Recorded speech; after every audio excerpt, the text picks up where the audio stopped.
Hello, dear students. Once again, I would like to welcome you and everyone in our beautiful series which is going on as 100 most important chemical reactions of organic chemistry. 100 most important reactions of organic chemistry जो कि हमारे काम आने वाली हैं JEE के examination में, NEET के एग्जामिनेशन में, बिटसैट के एग्जामिनेशन में। बहुत सारे इक्वेशंस को, बहुत सारे रिएक्शंस को हम डिस्कस कर चुके हैं। आइए उसी क्रम में in the continuity let us discuss today as a new reaction, एक नई reaction that is my E2 elimination. हमने E1 एलिमिनेशन, अल्फा एलिमिनेशन को डिस्कस किया है। चलिए आज समझने का प्रयास करते हैं कि E2 एलिमिनेशन में क्या होता है, कैसा प्रोडक्ट बनता है। So without wasting any time further let's move.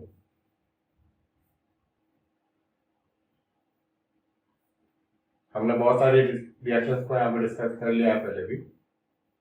तो लास्ट क्लास में हमने E1 एलिमिनेशन को डिस्कस किया था, दैट वाज यूनिमॉलिक्यूलर। अब हम यहाँ पे E2 एलिमिनेशन को डिस्कस करेंगे, that is my bimolecular elimination reaction.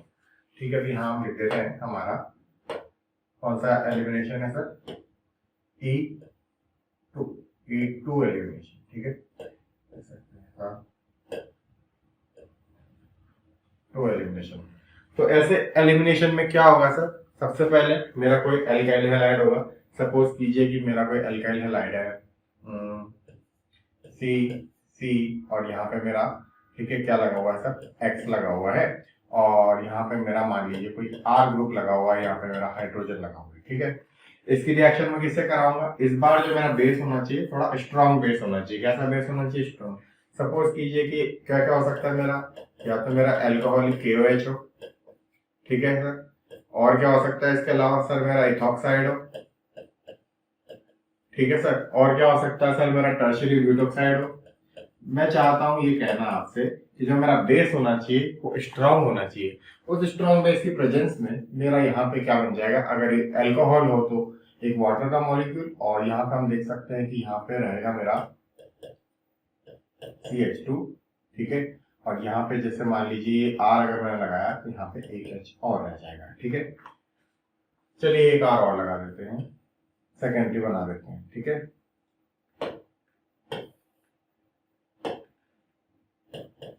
ठीक है सर।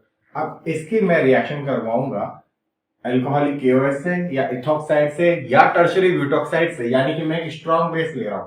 तो मुझे यहाँ पे क्या मेरा कंपाउंड मिल जाएगा, अगर मैंने ऐसा लिया है R R कार्बन की डबल बॉन्ड, यहाँ डबल बॉन्ड आ जाएगा इन दोनों के बीच में, एलिमिनेशन हो जाएगा इसका, और हमारे पास कुछ इस प्रकार का प्रोडक्ट बन जाएगा। ठीक है, this is my product made by E2 elimination. अब आप सोचेंगे सर E1 और E2 में आपने क्या डिफरेंस बताया, आपने वो माइल्ड बेस बताया था, यहाँ स्ट्रॉन्ग बेस बनाया। अब हम देखेंगे इसका जो वेरी वेरी इंपॉर्टेंट पार्ट है, इसका मैकेनिज्म। तो समझने की कोशिश कीजिए कि सपोज कीजिए कि मेरे पास कोई मेरा एल्काइल हैलाइड है, लेट अस सपोज C। ठीक है,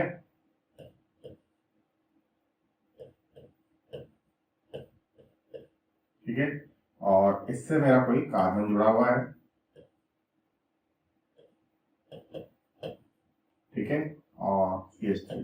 ठीक है सर, ये मेरा कोई कार्बन है, और यहाँ पे मेरे दो हाइड्रोजन के मॉलिक्यूल जुड़े हुए हैं। तो हम क्या समझ सकते हैं सर, अगर एल्काइल हैलाइड जुड़ा है तो ये अल्फा हाइड्रोजन और एक बीटा हाइड्रोजन।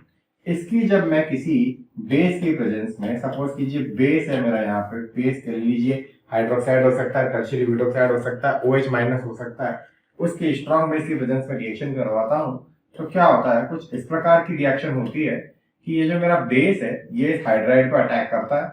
इस हाइड्राइड पर अटैक करने की वजह से कुछ इस प्रकार की सिचुएशन बनेगी।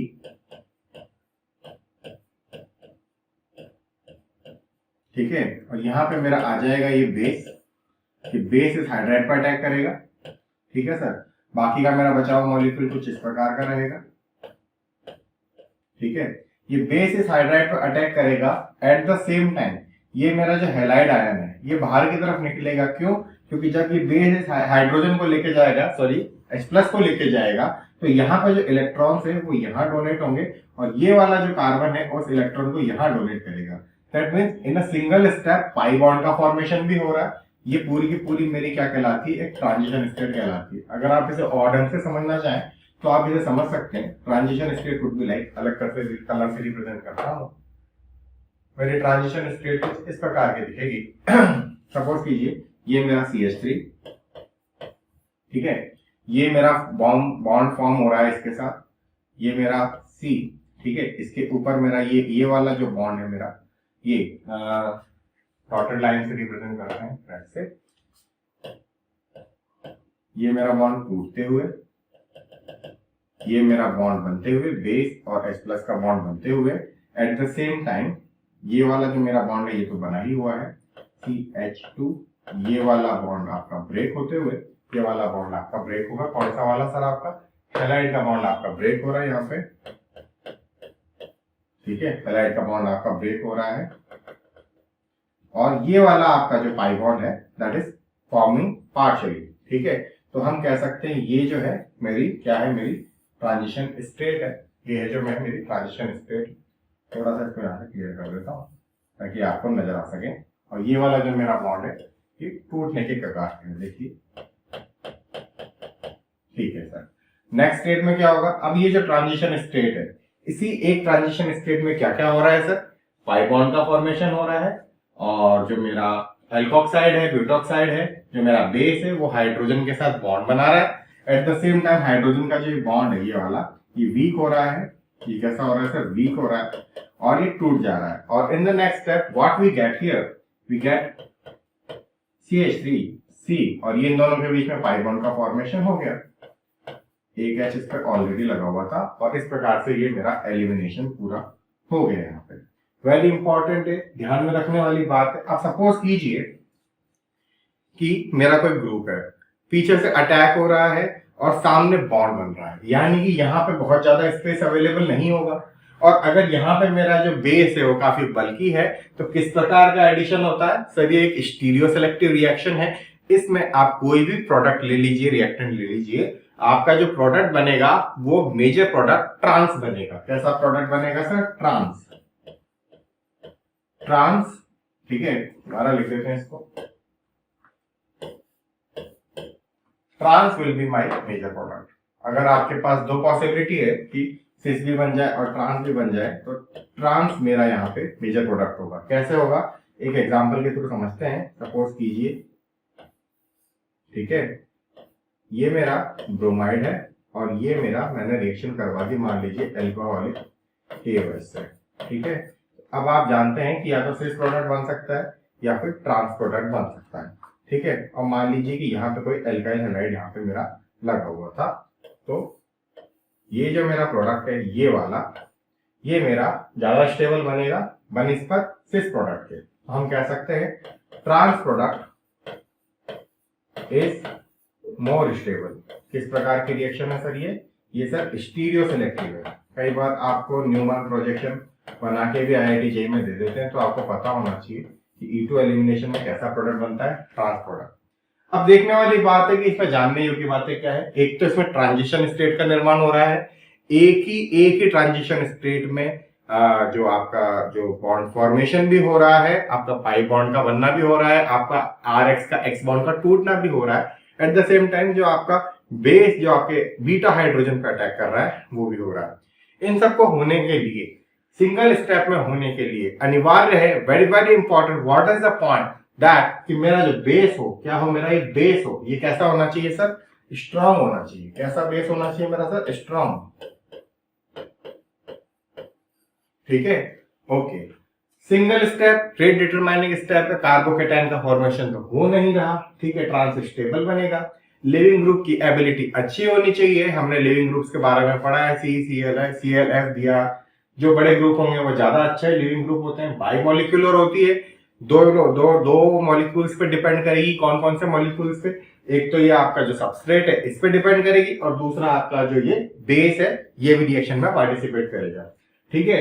रेट जो होगी सबस्ट्रेट यानी कि जो आपका एल्काइल हैलाइड है उस पे, और बेस के कंसंट्रेशन पे डिपेंड करेगी। तो ऑर्डर भी क्या हो जाएगा सर? 2 हो जाएगा।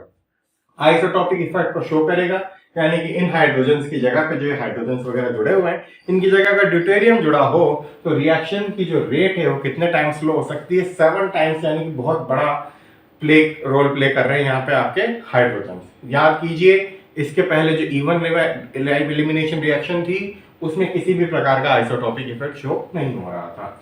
यहाँ पे भी एक अच्छी जानने वाली बात है जो कि मेरी E1 और E2 दोनों में थी। E1 में भी हमने कहा था कि जो हमारा टर्शरी कार्बोकैटायन है वो मोर स्टेबल है तो वो ज़्यादा रिएक्टिव होगा। E2 में भी हम कह रहे हैं कि 3 डिग्री कार्बन, 3 डिग्री जो मेरा क्या कह सकते हैं एल्काइल हैलाइड है वो ज़्यादा रिएक्टिव होगा 2 डिग्री से और 1 डिग्री से। वो इसलिए क्योंकि जब मेरा 3 डिग्री कार्बोकैटायन होगा या 3 डिग्री एल्काइल हैलाइड होगा, यानी CH3 या कुछ और बड़े ग्रुप होंगे, तो वहां पे जो मेरा न्यूक्लियोफाइल है, जो कि मेरा बेस है, जो कि मेरा एल्कोक्साइड है या हाइड्रोक्साइड आयन है, वो मेरा चाहेगा कि मैं कार्बन पर रिएक्ट कर दूं, वो चाहेगा कि मैं कार्बन पर रिएक्ट कर दूं, लेकिन चूंकि ये बल्की ग्रुप है वो उसे प्रिवेंट करेगा और चाहेगा कि नहीं, हम इतने बल्की हैं, हम तुमको कार्बन पर अटैक नहीं करने देंगे, तुम सीधे आओ and you come and attack on the beta hydrogen only, that too in a single step. ठीक है सर, ये हमने देख लिया। तो इस प्रकार से ये मेरी E2 एलिमिनेशन रिएक्शन हुई। अगर एक छोटे से उसमें कहना चाहें तो कहना चाहिए कि मेरा कोई एल्काइल हैलाइड होगा, उस एल्काइल हैलाइड की आप स्ट्रॉन्ग बेस से रिएक्शन करवा दीजिए। जो मेरा प्रोडक्ट बनेगा, जो मेरा एल्कीन बनेगा, उसमें कौन सा प्रोडक्ट स्टेबल बनेगा सर? ट्रांस स्टेबल बनेगा, आइसोटॉपिक इफेक्ट को शो करेगा। रेट डिटरमाइनिंग स्टेप जो होगी मेरी ट्रांजिशन स्टेप सिंगल स्टेप में होगी, और सिंगल स्टेप में होने की वजह से मेरी जो मॉलिक्यूलरिटी है वो 2 होगी, और जो मेरा ऑर्डर है रिएक्शन का वो भी 2 होगा। ठीक है, so this was my reaction and 3 degree is more reactive than others. Okay, so this was my E2 elimination reaction for you. अगर आपको ये मेरी रिएक्शन अच्छी लगी हो, मतलब रिएक्शन तो अच्छी क्या लगी होगी, आपको समझ में आई हो, आपको इससे थोड़ी बहुत सहायता मिलती हो, तो आप मेरे इस चैनल को सब्सक्राइब कर सकते हैं और अपने फ्रेंड्स के साथ भी शेयर कर सकते हैं। Thank you so much. I am Shivam Mittal, I am a faculty from Kota, Rajasthan, and we are preparing on our platform that's called BITS Prep, and all the best everyone.